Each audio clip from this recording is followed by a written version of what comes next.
ઉત્તરાયણને હવે જ્યારે માત્ર ગણતરીના દિવસો જ બાકી રહ્યા છે તો આવો જોઈએ લોકોએ કેવી તાળામાર તૈયારીઓ શરૂ કરી દીધી છે। વર્ષ આખું આકાશને આરામથી જોવાનો સમય કમનસીબે આપણી પાસે નથી હોતો અને તેમાં પણ શહેરી જીવનમાં તો નથી જોતો। પણ ઉત્તરાયણ એક એવો દિવસ છે જ્યારે હવે તો ધાબા ભાડે રાખીને પણ એક દિવસ આપણે આ તહેવારની મજા લઈએ છીએ અને આકાશને મન ભરીને જોઈએ છીએ।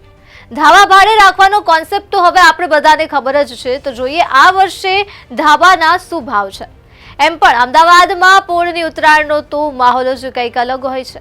આ વખતે ધાબાના બુકિંગમાં તો વેઇટિંગ ચાલી જ રહ્યું છે અને ભાડામાં પણ 10 થી 15,000 રૂપિયાનો વધારો થયો છે અને જો વ્યક્તિ દીઠ ભાડાની વાત કરીએ તો એક દિવસનો ચાર્જ ₹3 થી 4,000 ચાલી રહ્યો છે।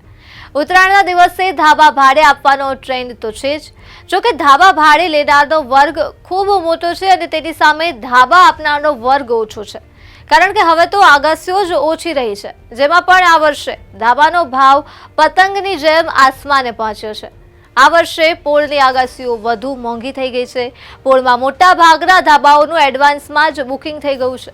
ધાબા ઉપર પતંગ, ફિરકી, જમવાનું, ખુરશી, છત્રી, પાણી અને ગાદલાની સુવિધા પણ આપવામાં આવે છે।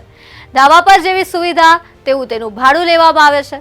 બહારથી ઉત્તરાયણ મનાવવા આવતા લોકોની ડિમાન્ડ ધાબાની સાથે વિથ ફૂડની હોય છે, તો જેથી ડિમાન્ડ પૂરી કરવા માટે ફૂડની સાથે સાથે પતંગ, ફિરકીનું એક પેકેજ હોય છે, જેનો વ્યક્તિ દીઠ એક દિવસનો ચાર્જ 3,000 રૂપિયા હોય છે, જેમાં 1,000 વાર દોરી સાથે ફિરકી, એક કોડી પતંગ એટલે કે 20 નંગ પતંગ મળે છે।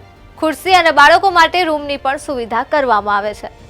સવારે ખજૂરનું દૂધ, નાનો મોટો નાસ્તો હોય, ત્યારબાદ લંચમાં ઊંધિયું, પૂરી, જલેબી, ગાંઠિયા, ફાફડા, કચોરી અને ખમણ જેવા ટ્રેડિશનલ ફૂડની લિજ્જત હોય છે। પછી તો જેવું જેનું ધાબું તેવી તેની ફેસિલિટી। કોઈ નાનું ધાબું હોય તો 5,000 પણ મળી રહે છે।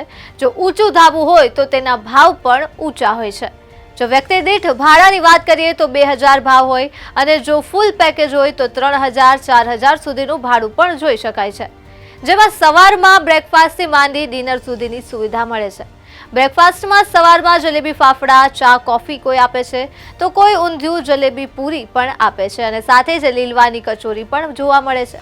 તો 14 જાન્યુઆરીએ ઉત્તરાયણની સાથે 15 જાન્યુઆરીના દિવસે વાસી ઉત્તરાયણ ઉજવવાનો ટ્રેન્ડ ફક્ત અને ફક્ત અમદાવાદમાં જ જોવા મળે છે। ભરચક એવા પોળ વિસ્તારમાં રહેતા ઘણા લોકો અન્ય વિસ્તારમાં રહેવા જતા રહ્યા છે, પરંતુ તેઓ પણ ઉત્તરાયણ મનાવવા માટે તો પોળમાં જ આવે છે। આ વર્ષે ઉત્તરાયણમાં એવરેજ જોવા જઈએ તો એક ધાબાનું ભાડું 15 થી 30,000 વચ્ચે ચાલી રહ્યું છે। પછી તો જેવું ધાબું અને જેવી તેમની જરૂરિયાત।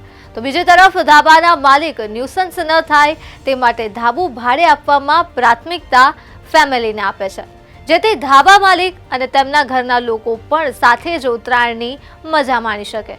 તો તમે આ વર્ષે પતંગ માટે ધાબું ભાડે લઈ લીધું છે કે પછી પોતાના જ ધાબા પર પતંગ ચગાવવાની મજા લેવાના છો?